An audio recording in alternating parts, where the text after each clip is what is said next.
I was driving north on 84 on my way to Chama when I saw a small sign out of the corner of my eye. Ghost Ranch. When something catches your eye, sometimes you just have to stop. And that's what I call roadside rambling. A few years ago, I'd visited the George O'Keeffe Museum in Santa Fe. I remember people on the tour asking the guide about Ghost Ranch and Abiquiu, but these were far north of Santa Fe. And while I did drive to Taos on my way home, I only had a couple of hours to get the feel for it. I never dreamed I'd find myself on the other side of the mountain one day. Join me as we pursue the dream, a visit to Ghost Ranch.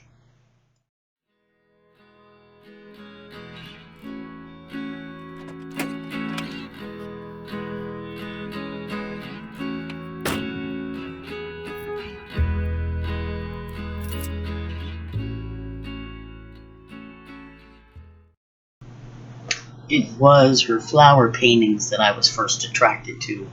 But Georgia said she didn't really like flowers, but they were cheaper than models and they didn't move.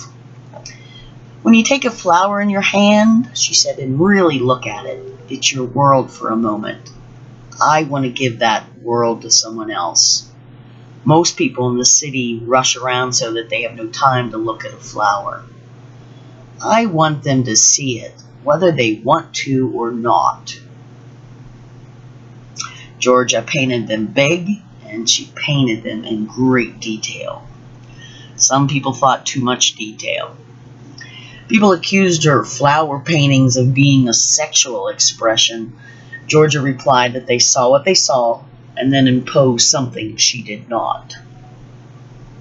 Ghost Ranch was owned by Carol Stanley when Georgia first arrived. Her husband Roy had won it in a poker game.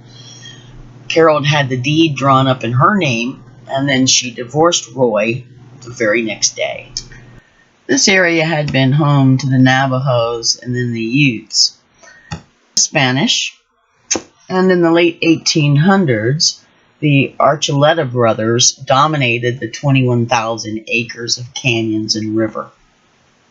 They were cattle rustlers. This area provided concealment in the canyon floor and lookout spots in their walls, and since a river ran through it, it provided water for all the cattle they stole. For extra security, the brothers spread rumors that the place was haunted and even hung effigies in the trees. And since those that wandered in never came out, few dared to enter the area, and it became known as Rancho de los Brunos, the Ranch of the Witches. It was Carol that renamed it Ghost Ranch. When I got there, it was early spring and the weather was beautiful. People, the majority of which were women my age, were wandering around the grounds and sitting under the trees.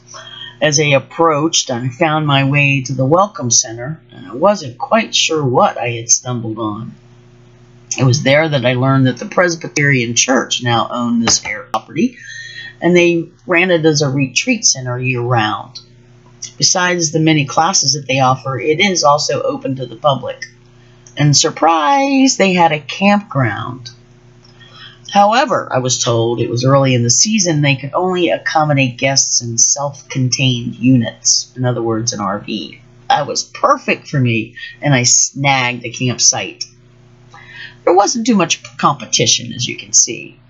There was a bathhouse, but it wasn't open yet.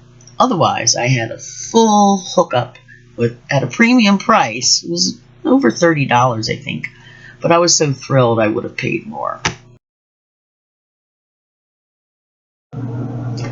As we walk from the campground back to the hub, the Perdinal is prominent to the south. I talked to someone who worked at Ghost Ranch, and they'd been up there. They said it's really narrow at the top. It's like only 3 feet wide. The Perdinal means flint in Spanish, so that makes sense. The visitor center seems to be the main gathering spot. It's also where you check in, get information, book a tour. There's a cafe, a gift shop, a large meeting room, and the Wi-Fi. Across from the visitor center, there's a large open field, and in the distance, mountains adorned with red and yellow cliffs. A white casita, or house, is on the left as we walk down the road. This is where Georgia O'Keeffe stayed in the first few summers, I believe. Next to that is Ghost House. Just like me, Georgia came to Ghost Ranch without a plan, and there was only one room available on the property that day in 1934, and that was a ghost house. During the night, one of the occupants in the small house got sick, and the family had to leave the next morning, so Georgia moved into that house and stayed the whole summer. From then on, she would make Ghost Ranch her summer home. Although the ranch was a popular place to come as a getaway, Carol couldn't make ends meet. She sold it one parcel at a time to Arthur Pack, a long-time seasonal resident. Georgia and Pack had developed a relationship based on trust and mutual respect. Although sometimes strained by Georgia's demands, they remained good friends, at least until 1955. As Arthur got older, he worried that the land might be developed after his death. With a stipulation that they wouldn't, Pack donated Ghost Ranch to the Presbyterian Church. Tucked down the road at the end of the Burro Trail is the Art Center. It was Thursday evening and the workshop was having a little celebration in an open house when I went by. Their course was winding down and they would be leaving the next day, and they invited me in to take a look at what they had been working on all week. Canvases leaned against the walls and spread around the room. They were all a little different. They were all wonderful. I know I took pictures, but somehow they've all been lost in cyberspace. Well, even though art is what brought fame to Ghost Ranch, it isn't the only focus now. Workshops on geology, history, astrology, just some of the unique programs they have available. There's also a museum and tours of prehistoric sites. And for those wanting movement, there's hiking, backpack riding, archery, and even a ropes course. Or maybe a spiritual retreat. They're offered from many traditions. Hidden back near the canyon edge is the Labyrinth. Have you ever walked the Labyrinth? My first time was at a Catholic retreat center. It's about 25 years ago, and I didn't really expect anything to happen. I mean, all you do is walk, but you walk slowly, mindfully, following the path as it leads you to the center. And once inside, it's recommended that you stop and just be there for a while, whatever that means to you, and then slowly, mindfully, walk back out. Something happens. I really can't explain it to you, but you should try it sometime if you have an opportunity. Presence. Oh my God, the land screamed of it. Not the menacing kind the brothers promoted. However, there is a powerful presence in this landscape, and I wanted to see what O'Keeffe saw. So I signed up for the Art Landscape Tour.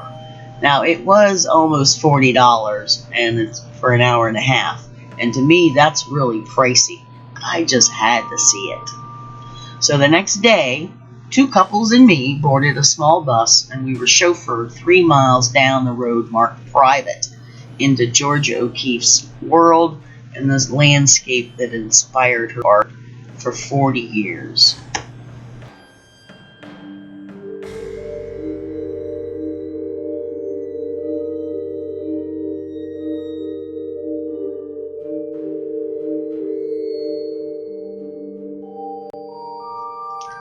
God told me if I painted it often enough, I could have it. She said, claiming the Perdinal as my mountain. She captured it in many of her paintings, and it is stunningly beautiful.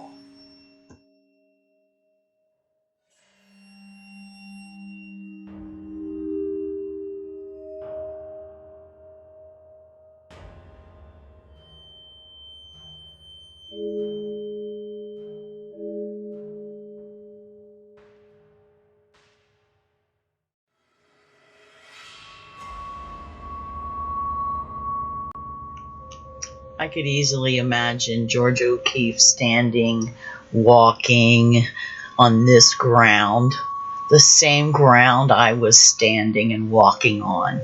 I was thrilled.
I think that smile says it all.